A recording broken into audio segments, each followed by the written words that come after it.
Welcome to This Explainer. All right, we're diving right in today because we're embarking on a true inner hero's journey, one to discover our actual nature.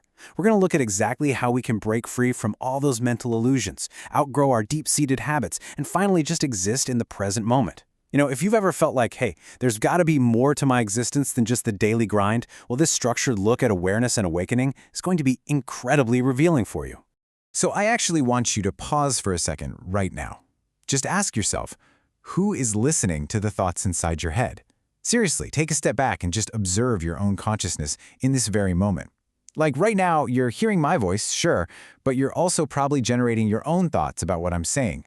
And if you can hear your own thoughts, well, who's doing the listening?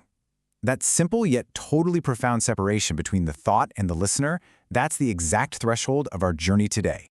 Section 1. The levels of awareness. It turns out human awareness naturally evolves through 3 distinct stages. At our most superficial level, we have the external world. This is literally just paying attention to our 5 senses, what we see, touch, and hear. It's the everyday distraction of your phone buzzing, the sound of traffic outside, or just feeling the chair you're sitting in. But then, we make this massive leap to the internal world.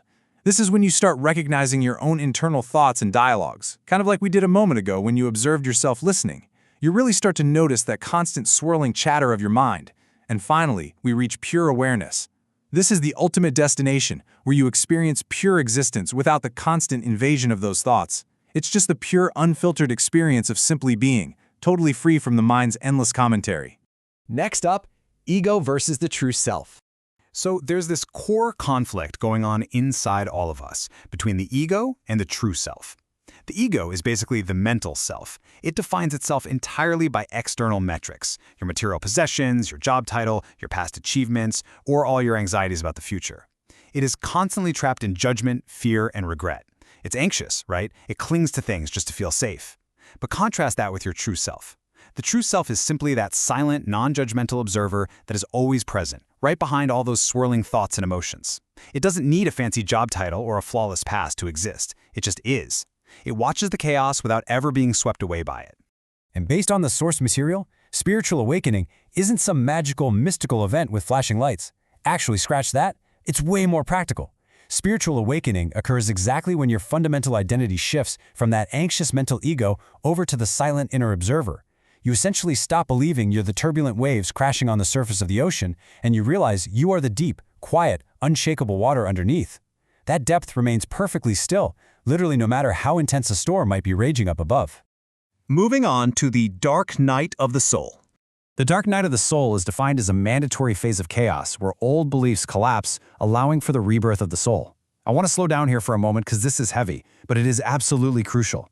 The path of awakening brings a massive challenge. When your old mental frameworks start falling apart, it feels chaotic. It feels like a total collapse of who you thought you were. But listen, this chaos is not a failure on your part.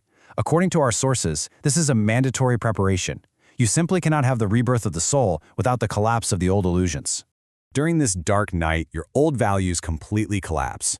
Things that used to seem so incredibly important, like, say, climbing the corporate ladder or relentlessly seeking social approval, suddenly mean absolutely nothing.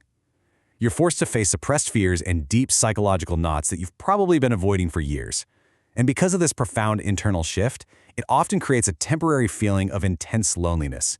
It's like no one around you understands what you're going through.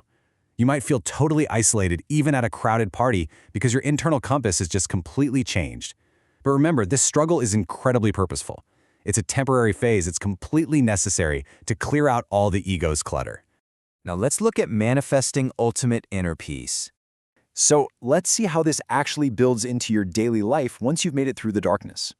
The signs of awakening are highly tangible. You experience increased peace and this unshakable inner joy that just doesn't depend on external circumstances anymore. Because you aren't living in the ego's projection of the future, you experience a massively decreased fear of what's to come. You naturally develop a deep, genuine kindness toward others. And perhaps most powerfully, you experience an intelligent surrender to the natural flow of life. Basically, you stop fighting reality. You stop complaining about the rain, and instead, you intuitively just grab an umbrella and move seamlessly with it. So how does an awakened person actually navigate the world on, say, a random Tuesday afternoon?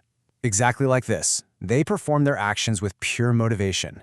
They're not doing things just to fish for approval or validation from others. They learn to trust their inner intuition completely.